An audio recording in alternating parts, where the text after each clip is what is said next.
はい、野中腰痛クリニック院長の野中康之です。どうもです。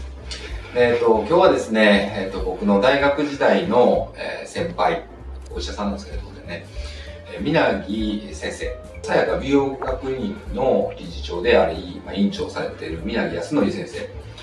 僕の1個上なんで、年齢は48歳なんですけど、やっぱりね、腰を痛めるんですね。スキーやら、あとゴルフ、僕と同じ趣味なんですけどね、サーフィンもされてるんですけど、やっぱり腰を痛めてて、やっぱり仕事にもかなり支障が出てきている状況で、ちょっと見てくれないかということでですね、東京の町田から来られてます。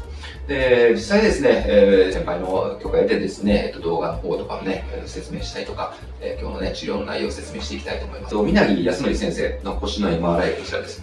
見ていくとですね、横から見ても、この骨と骨の間にある椎間板、この部分ね、ちょうど4番目の骨と5番目の骨の間に4、5って言われる場所と、もう1箇所この部分の5と仙骨、5列っていう場所の椎間板が、やっぱり上の他のものの椎間板に比べて黒くなってきる。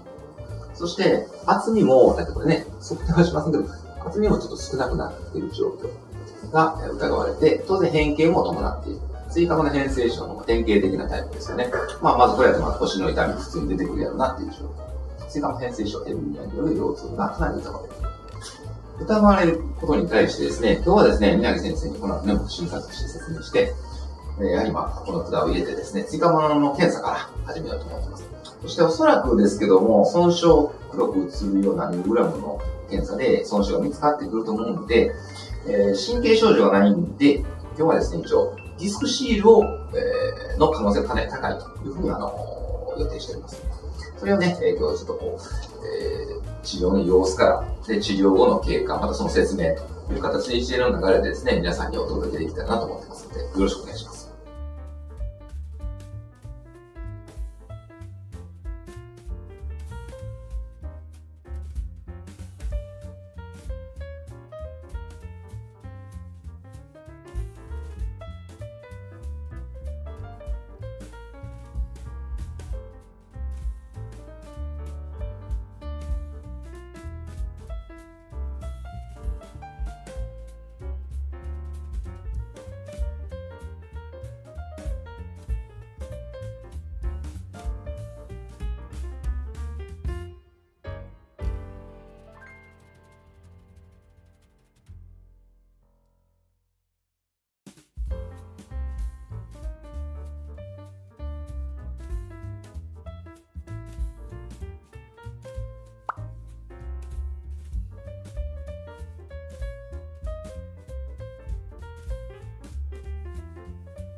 わかる？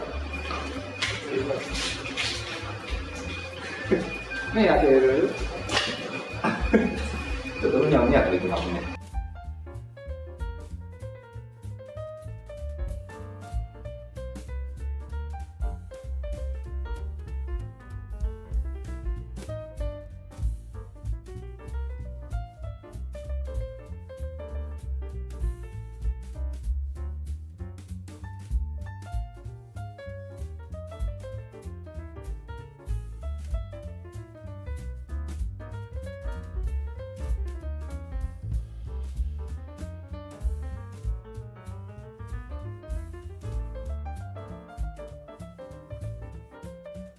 ですね、今日治療無事に終わりましたけども、治療後ね、ちょっとこの、ヤッチアップっていうのが出てるんで、今腰が痛い。はい、あと、右足からね、ちょっと麻酔が入ってるんで、右の方がちょっと麻酔刺激が来てますよね。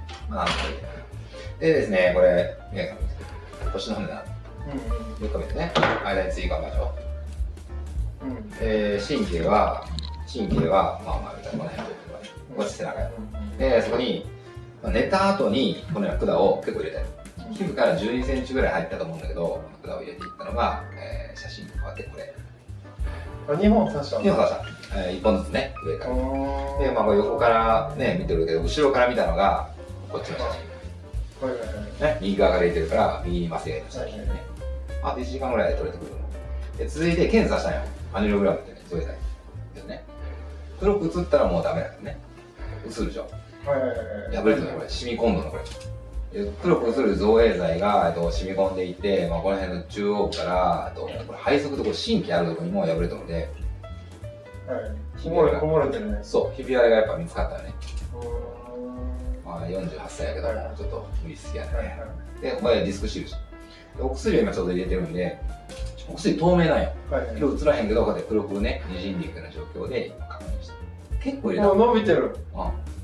やっちゃくしてる。伸びてるね。なんで、すごい。腰が今ね、違和感があるでしょ。で、こうやって入れて、で、こっちも検査したらね、入れると、この辺見える。ここまで入れるんだ。入れていくと、ですね。ひび割れが見える。はいはいはい。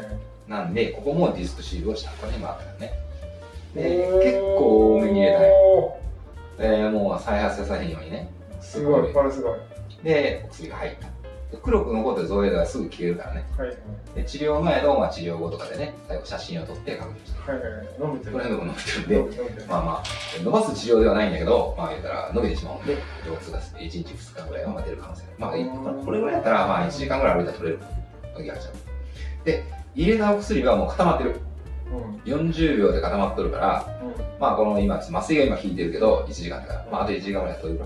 歩いてもいいし、車乗っても電車乗っても自転車乗ってもいい。あと、宮城さんが好きな、ゴルフとか、スキーは、始めれるけど、激しいやつはちょっと控える。激しいやつは控える。激しいやつ。3月になんかね、バックカントリー行くっていうのを聞いてたんだけど、それはいけるぐらい。大丈夫。入れたやつは取れへんから大丈夫。で、ノリの成分で吸収されていって、で、馴染んでいくんで。ここで固まって、吸収されて、そうで吸収される過程で、繊維が細胞が生えていって、より強固になってくれる。で、大丈夫。楽しみにしておいてください。仕事も頑張ってもらわなかったら。大丈夫ですか？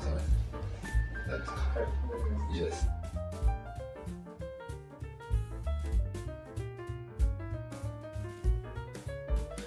はい、今ね、ちょうど宮城康則先生には帰っていただきました、治療終わって。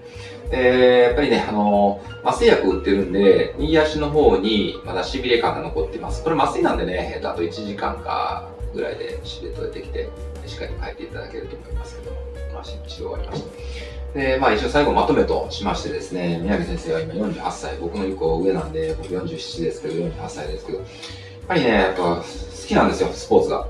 カメラ。ゴルフも作る。ね。あと、スキーもめっちゃやる。